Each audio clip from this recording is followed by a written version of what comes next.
राधे राधे मित्रांनो, आजच्या या व्हिडिओमध्ये आपण जाणून घेणार आहोत लाल किताब म्हणजे काय, लाल किताब कशी वेगळी आहे वैदिक ऍस्ट्रॉलॉजीपेक्षा आणि लाल किताब ही फेमस का झाली. ठीक आहे, याबद्दल आपण जाणून घेणार आहोत की लाल किताब मध्ये असं नेमकं काय आहे जे ना लोक एवढी पॉप्युलर आहे आणि लोक त्याच्याबद्दल खूप बोलतात. तर तुम्हाला ते बेसिक डिफरन्स या व्हिडिओमध्ये कळेल. पण त्याआधी जर तुम्ही माझ्या चॅनलवरती पहिल्यांदा आला असाल तर हा खूप शुभ मुहूर्त आहे चॅनलला सबस्क्राईब करण्याचा आणि बेल आयकॉन दाबण्याचा. तर आता आपण आहे ना डिटेल मध्ये जाणून घेऊया की लाल किताब म्हणजे नेमकं काय आहे, कशाचं नाव आहे लाल किताब, ती वैदिक ऍस्ट्रॉलॉजी पेक्षा कशी वेगळी आहे. तर मी त्याच्यासाठी एक सुंदरशी पीपीटी बनवून आणली आहे. तर तुम्ही ती आहे ना स्क्रीनवरती बघू शकता, ज्याने तुम्हाला अजून थोडं डिटेल मध्ये समजेल. पीपीटी थोडीशी इंटरेस्टिंग पण आहे. ओके, तर तुम्हाला स्क्रीन दिसेल, एक सेकंड.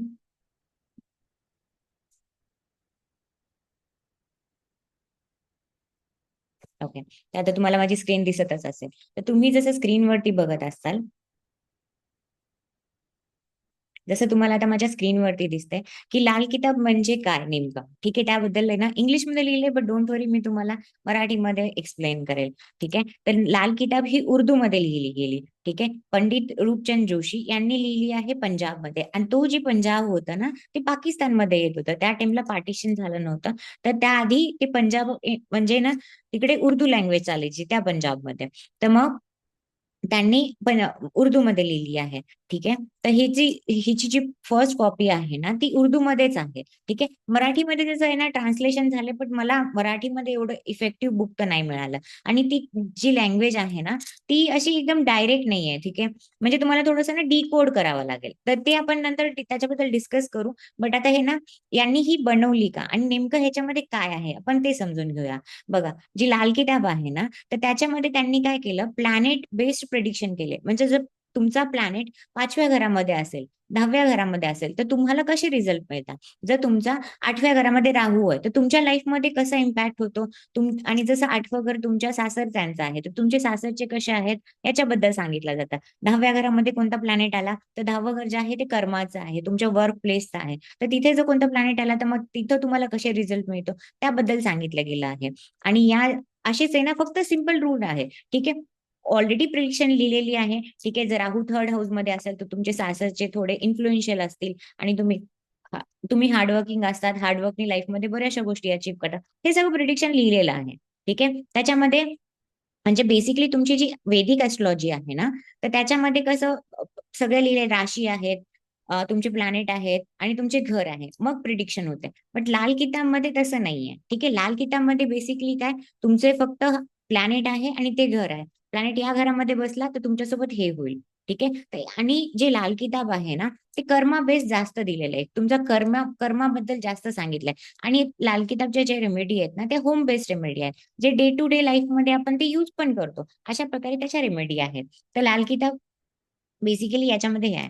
आता बेसिक डिफरन्स काय आहे लाल किताब आणि वैदिक ऍस्ट्रॉलॉजी मध्ये. बघा, जी लाल किताब आहे ना तर ती काय आहे, हाऊस बेस्ड ओनली आहे. म्हणजे ती हाऊस वरती डिपेंड करते. म्हणजे एखाद्या घरामध्ये कोणता प्लॅनेट बसला की त्याच्याने तुमच्या लाईफमध्ये काय इम्पॅक्ट होतो. बट वैदिक ऍस्ट्रॉलॉजी मध्ये तसं नाहीये. कोणत्या घरामध्ये, जर आता पहिल्या घरामध्ये कोणता प्लॅनेट बसला तर पहिल्या घरामध्ये राशी कोणती आहे, नक्षत्र कोणता आहे, प्लॅनेट कोणता आहे, आणि मग त्याच्यावरती आस्पेक्ट कोणते आहे, म्हणजे दृष्टी कोणाची येते, मग ते सगळं कंबाईन करून मग तुम्हाला ना प्रिडिक्शन द्यावं लागतं. म्हणजे तिथे तुम्हाला थोडंसं क्रिएटिव्ह व्हावं लागतं. बट इथे ना जसं वैदिक ऍस्ट्रॉलॉजी मध्ये असं कुठंच नाही लिहिलेलं आहे. जसं 5व्या घरामध्ये राहू असेल आणि ना जर 5 नंबरच्या आहे ना राशीमध्ये येत असेल, तर तुम्हाला कुठेच असं लिहिलेलं नाहीये की अरे राहू इथं बसलाय तर तुमच्या 5व्या घरामध्ये असं असं होईल. नाही, तुम्हाला क्रिएटिव्ह व्हावं लागेल इथे. तुम्हाला असं तिथे हे करावं लागेल की तुमचं जे क्रिएटिव्ह माइंड आहे ना ते युज करावं लागेल. अच्छा, राहू तर नाही ना, थोडा खुराफाती प्लॅनेट आहे. 5वं घर जे आहे ना ते एज्युकेशनचं आहे. मग आणि हे जे घर आहे ना ते एज्युकेशनचं पण आहे आणि चिल्ड्रनचं पण आहे.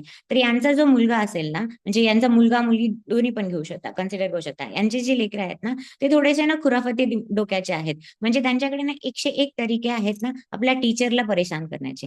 ही आहे क्रिएटिव्हिटी, तुम्हाला वैदिक ऍस्ट्रॉलॉजी मध्ये युज करावं लागते. बट जेव्हा लाल किताबची गोष्ट येते ना तर लाल किताबमध्ये डायरेक्ट लिहिले राहू 5व्या घरामध्ये आहे ना मग तुमच्या लाईफमध्ये होते, तुमचे मल्टिपल अफेअर होतील. ठीक आहे, तुम्हाला आहे ना तुम्हाला असे सब्जेक्ट आहे ना शिकायला आवडतील ना, जे बाकी लोकांना समजणार नाही, हे ऑलरेडी प्रिडिक्शन लिहिलेले आहेत. ठीक आहे. आणि लाल किताबच्या ज्या रेमेडीज आहेत ना, ते घरामध्ये अवेलेबल असणारे तुमचं सामान आहे, त्याच्याप्रमाणेच रेमेडीज असतात. जसं तुम्हाला झोप येत नसेल, तर तुम्हाला काय करायचं, एक लाल कपडा घ्यायचा आहे, सुती लाल कलरचा कपडा घ्यायचा, त्याच्यामध्ये सौंफ, बडीशोप असते ना खाण्याची, ती टाकायची 100 ग्राम.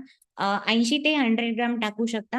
ठीक आहे. आणि त्याची गाठ मारायची आणि उशी खाली ठेवून द्यायचे आणि 30 दिवस झाले की त्याला ती फेकून द्या आणि नंतर चेंज करून सेम प्रोसेस फॉलो करा. मग त्याने काय होते, तुम्हाला झोप येते, तुम्हाला हेल्थ इश्यूज असतील, त्या हेल्थ इश्यूज कमी होतात. ही रेमेडी आहे. ठीक आहे. बट आता हेच जर तुम्हाला वैदिक मध्ये जर रेमेडी असते ना, तुम्हाला जेमस्टोन ना घालायला सांगतात, नाहीतर तुम्हाला राहूची पूजा करायला सांगतात, नाहीतर राहूचे मंत्र चांटिंग करायला सांगतात. तर वैदिक ॲस्ट्रॉलॉजीचे ज्या रेमेडीज आहेत ना, त्या थोड्या कॉस्टली होतात.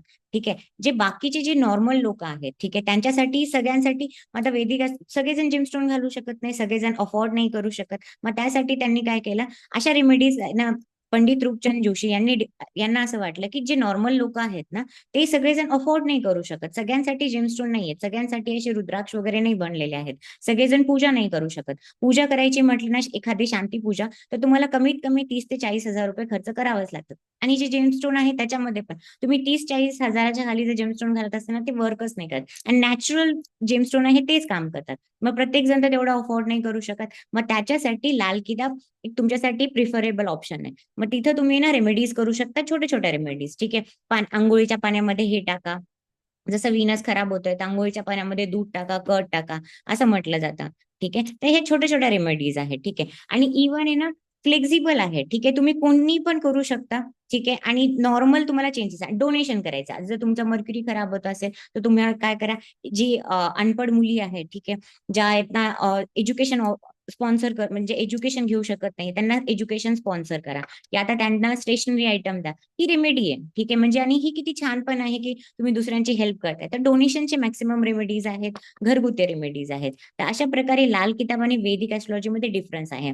आणि लाल किताब जी पॉप्युलर झाली ना, ती फक्त रेमेडीजमुळे झाली. जसं शनीचा तुम्हाला इश्यू आहे, तर एक काम करा, तुम्ही काय करा, सरसोचं तेल ना दान करा. ठीक आहे.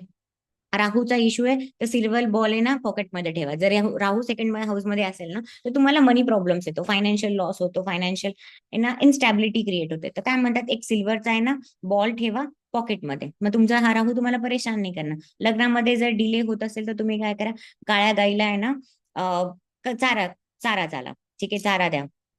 असं बेसिक, काळीच गाय नाही, लाल गायला पण खाऊ घालू शकता. बेसिकली गायची सेवा करायची. तर हे अशा प्रकारे रेमेडीज आहेत लाल किताबमध्ये, ज्यामुळे लाल किताब थोडी पॉप्युलर झाली आहे. आय होप तुम्हाला हे समजलं असेल. आणि आपण आता याच्या पुढे लाल किताब कुंडली आणि वैदिक कुंडली कशी असते, कशा डिफरन्स असते, हे पण जाणून घेऊ. ठीक आहे. बट ते आपण पुढच्या व्हिडिओमध्ये जाणून घेऊया. आणि आता मला कमेंटमध्ये नक्की सांगा की तुम्हाला याच्यामध्ये काही क्वेश्चन्स आहेत का. आणि जर तुम्हाला लाल किताब शिकण्यामध्ये इंटरेस्ट असेल, तर याचा ऑलरेडी आमचा कोर्स लाईव्ह आलेला आहे, तर त्याची लिंक मी डिस्क्रिप्शन मध्ये ऍड करते. जर तुम्ही इंटरेस्टेड असाल तर तुम्ही नक्की जॉईन करा आणि लाल किताब शिका. आणि लाल किताब तुमची लाईफ खूप इझी बनवते. ठीक आहे.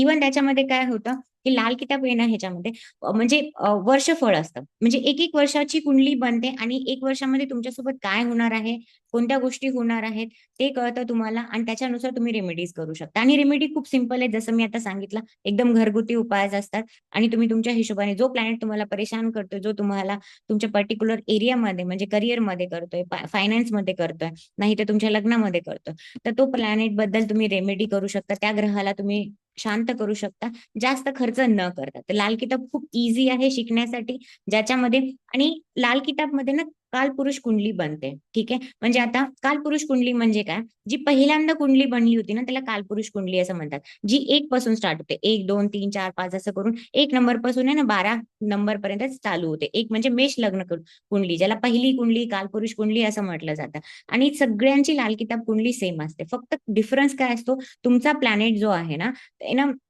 पहिल्यांदा होऊ शकतो तुमच्या पहिल्या घरामध्ये 10 नंबर लिहिलेला आहे.